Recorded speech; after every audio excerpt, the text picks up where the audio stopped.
தூக்கு போட்டுட்டே இருந்துட்டான். காரணம் இதேதான், ஹஸ்பண்ட் அண்ட் ஒய்ஃப் பிரச்சனை. அரேஞ்ச் மேரேஜ் தான், நாங்க பார்த்த பொண்ணு தான். ஆனா அது 1 இயர் கேப் இருந்தது கல்யாணத்துக்கு. அதுல அவ லவ் பண்ணிட்டான். அதுக்குள்ள நாங்க வந்து அந்த பொண்ணு பத்தி வாய் சரியில்லை, வார்த்தைகள் சரியில்லை, மரியாதை குறைவா பேசுறா. என் பையனுக்கு, என்னோட தம்பிக்கு சத்தமா பேசினா பிடிக்காது. அந்த பொண்ணு பேசினா 4 தெருவு கேட்கும். இவனுக்கு அவனுக்கு செட் ஆகலே, வேண்டான்னு சொன்னோம். அதுக்குள்ள லவ் பண்ணி தொலைச்சிட்டான். இல்லை அவ தான் வேணும்னு சொல்லிட்டு போய் பாய்சன் சாப்பிட்டான்.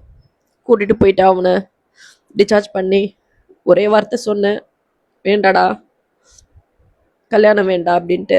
அவன் கேட்கல. கல்யாணம்னு ஒரு பேர்ல உன்னை கஷ்டப்படுத்தும் அந்த லைஃப்னு எனக்கு முன்னாடியே தெரியுது, நல்லா இரு அப்படின்னு சொல்லிட்டு அவன் கல்யாணத்துக்கு கூட நான் போகல. கல்யாணம் ஆச்சு 1 இயர் கழிச்சு அந்த குழந்தைக்கு பர்த்டேக்கு அப்புறமா தான் அவனை பார்க்குறேன். எங்க வீட்டு வாசல்ல நின்று ரியானா ரியானான்னு குரல். யாருன்னு பார்த்தா என் தம்பி. என்னன்னா காலை பிடிச்ச ஆளுதான். மன்னிச்சுடு, நான் சொன்னேன், நீ அன்னைக்கு சொன்ன, நான் கேட்கல, இன்னைக்கு நான் கஷ்டப்படுறேன். நேற்று நைட்டு தொடப்பத்தால அடிச்சா, என்ன வார்த்தை அளவில்லாம பேசினா. அம்மா கூட படுத்து குழந்தை பெத்துக்க வேண்டியது தானே, அக்கா கூட படுத்து குழந்தை பெத்துக்க வேண்டியது தானே, வார்த்தை இல்லாம விட்டான். என்னால தாங்கிக்க முடியல ரியானா அப்படின்ட்டு.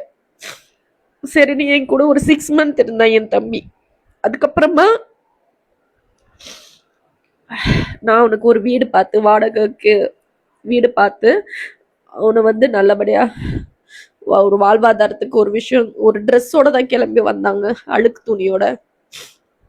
அப்புறமா தான் அவன் வந்து என்கிட்ட வந்து பேசினான். ஏன்னா எனக்கு ஒரு 3.5 வருஷம் கிட்டத்தட்ட பிரிஞ்சிருந்தான். அதுக்கப்புறமா குழந்தை ஞாபகமா இருக்கிறியானா நான் சேரணும்னு நினைக்கிறேன் அப்படின்ட்டு. அந்த குழந்தை சென்டிமெண்ட்க்கு தான் சேர்ந்தான். நாங்களும் சேர்த்து விட்டோம். கண்டிஷன், அக்கா கிட்ட பேசக்கூடாது, அதுக்கும் ஒத்துக்கிட்டேன், அவனும் ஒத்துக்கிட்டான். சேர்ந்து 2 நாள்ல திருட்டுத்தனமா எனக்கு கால் பண்ணி பேசினான். மனசு கேட்கல. இந்த 3.5 வருஷம் நான் போட்ட அழுக்கு துணியோட வந்தேன். எனக்கு இருக்க இடமும் பொழைக்கிறதுக்கான ஒரு விஷயமும் பண்ணி கொடுத்தேன். ஆனா அவளுக்காக, குழந்தைக்காக உங்ககிட்ட பேசாம என்னால இருக்க முடியாது ரியானான்ட்டு. அவனுக்கு தெரியாது, அவன் போன்ல ஆட்டோ ரெக்கார்ட் போட்டிருக்கா தான் பொண்டாட்டின்ட்டு. அதை பார்த்துட்டு ஒரே பிரச்சனை. அக்கா கிட்ட பேசக்கூடாதுன்னு சொன்னேன், ஏன் பேசணுன்ட்டு. அப்ப அவளே கல்யாணம் பண்ணி குழந்தை பெற்றுக்க வேண்டியதுதானு வார்த்தை மறுபடியும் விட போக, வீட்டை விட்டு கிளம்புற, குழந்தைய தூக்கிட்டேன்னு சொல்லிட்டு கிளம்பி போக, அவனே தூக்க மாட்டிட்டு செத்துட்டான். நீ போறியா, போ, நானும் சாகுறேன் அப்படின்ட்டு. அவன் தூக்கு போட்டுட்டு செத்தது கூட எனக்கு தெரியாது. எங்கேயோ வெளியே கிளம்பி பொன்னாடி பின்னாடி ஓட்டான்னு சொல்லிட்டு லாக் ஆன வீட்டு வாசல்லையே அம்மா வெயிட் பண்ணிட்டு இருந்தாங்க. ஈவினிங் ஒரு 4:30 மணிக்கு தூக்கு போட்டு மறுநாள் 6 மணிக்கு தான் வந்து உள்ள இருக்கிறது நாங்க ரியலைஸ் பண்ணி உடைச்சு பார்த்தா கிச்சன்ல தூங்கிட்டு இருந்தான். நான் ஏன் இதெல்லாம் சொல்ல வரேன்னா, இன்னைக்கு ரவி சார் வந்து பேசுறாரு பிரஸ் மீட்ல. அதுக்கு ஏகப்பட்ட எல்லாருமே ஒரு கமெண்ட், பேட் கமெண்ட் போடுறீங்க. ஆனா ஒருத்தவங்களோட லைஃப்ல குழந்தைக்காக வாழணும், குழந்தைக்காக இருக்கணும், குழந்தைக்காக அர்ப்பணிச்சுட்டு போகணும், தியாகம் பண்ணணும் அப்படின்ற ஒரு விஷயம் நீங்க எல்லாம் சொல்றீங்கல்ல, ஒரு மீடியால இருக்கிறதுனால பேசப்படுது, ரொம்பவே ரொம்பவே பேசப்படுது. ஆனா அந்த குழந்தைக்காக தான் என் தம்பி வந்து சேர்ந்தான். அன்னைக்கு வந்து ஏன் சேர்ந்தான், இன்னைக்கு ஏன் இறந்தான் அப்படின்ற ஒரு கஷ்டத்தை கொடுத்துட்டு போயிருக்கான். இப்போ அவங்களும் மேரேஜ் பண்ணிட்டாங்க, இன்னொன்னு குழந்தைய பெற்றுக்கிட்டாங்க, அவங்க வாழ்க்கை அவங்க பார்த்துட்டு போயிட்டாங்க. ஆனா இறந்தது என் தம்பி தானே. இப்ப நாங்க நினைச்சு அழுவுறோம் இல்லையா? எங்க ஒரு உசுர் போனா மட்டும்தான் இந்த உலகத்துல ஏத்துக்கிறீங்க.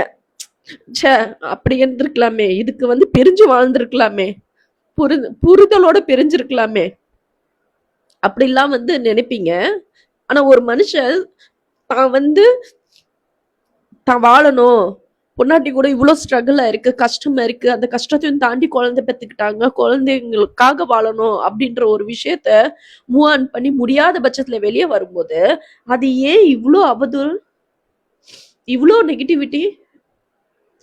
அப்போ இப்போ கூட ஒரு பொட்டிக் ஒருத்தவங்க வந்து ரொம்ப வருஷமா பிரிஞ்சு குழந்தைக்காக அக்செப்ட் பண்ணி ஒரு 10 டேஸ் கூட ஆகல. அகைன் அவங்க மேல ஒரு சந்தேகப்பட்டு அவங்களையும் சாவடிச்சு இந்த ஆளும் செத்து போயிருக்கா. ஒரு உசுறு சாகுற அளவுக்கு ஒரு காம்ப்ரமைஸ் பண்ணி ஒரு லைஃப்ல வந்து ஒரு கொண்டு வந்து குழந்தைக்காக வந்து வாழலாம் அப்படின்னு நினைச்ச ஒரு பொண்ணுக்கு அவ உயிர் தான் போச்சு. சோ இதுதான் எல்லாரும் விரும்புறது இல்லையா? செத்தாலும் குழந்தைக்காக வாழ்ந்துடணும், குழந்தைக்காக ஒரு விஷயம் வந்து அர்ப்பணிச்சு தியாகம் பண்ணி போயிடணும். அப்படிதானே உலகம் நம்புது? நீங்க சொல்லுங்க கமெண்ட்ல. செத்தாலும் பரவாயில்ல, தியாகம் பண்ணி வாழணும் அப்படின்ட்டு. ஏங்க, குழந்தைக்காக வாழணும்னு நாம நினைக்கிறோம் இல்லையா? நாம நல்லா இருக்கணும் நம்ம பெத்தம்மா நினைக்க மாட்டாங்களா? சொல்ற அதே உணர்வு தானேங்க அம்மா அப்பாக்கு இருக்கும்.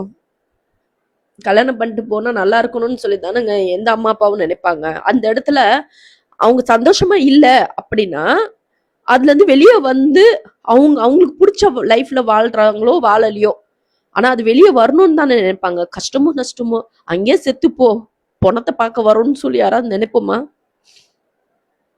நான் சொல்றது சரியா தப்பான்னு தெரியல, ஆனா எனக்கு இது சரியா படுது. ரவி சார் வந்து அன்னைக்கு அவர் வந்து டிசைட் பண்ணி வெளியே வந்து கெனிஷான்ற ஒரு உறவோட இருந்து அவர் வந்து ஏதோ அவரோட சந்தோஷத்துல அவர் இருக்கிற மிச்சம் மீதி இருக்கிற ஒரு டேலண்ட் வச்சு ஏதோ ஒண்ணு அவர் லைஃப் ரன் பண்ணணும்னு போகும்போது அவனுக்கு பெரிய ஒரு ஆப்பு வைக்கிறாங்க பாத்தீங்களா? இது நல்லதா? இல்லல்ல. ஒரு சில விஷயங்கள் நான் ஷேர் பண்ணக்கூடாது, அடுத்தவங்களுடைய பர்சனலை நம்ம பேசக்கூடாதுன்னு நினைப்போம். ஆனா அந்த பாதிப்பு வந்து நம்ம குடும்பத்துல நடந்திருக்கு. இதே பாதிப்பு எங்க குடும்பத்துல நடந்திருக்கிறதுனால அந்த வழியை நமக்கு தெரியுது. அவர் அழுதாருன்னா என்னடா இது அப்படின்ற மாதிரி அந்த வழி தெரியுது. ஆனா இதுலயும் சில சாக்கடைங்க பேட் கமெண்ட் போட்டுட்டு இருக்காங்க, என்னம்மா நடிக்கிறா பா அப்படின்ட்டு. மனசாட்சி இல்லாத மிருகங்களா? கொஞ்சமாவது புரிஞ்சு ஒருத்தவங்களுடைய ஃபீலிங்ஸோட விளையாடுங்க. விமர்சனம் பண்ணணும்னு பண்ணாதீங்க, கமெண்ட் பண்ணணும்னு பண்ணாதீங்க.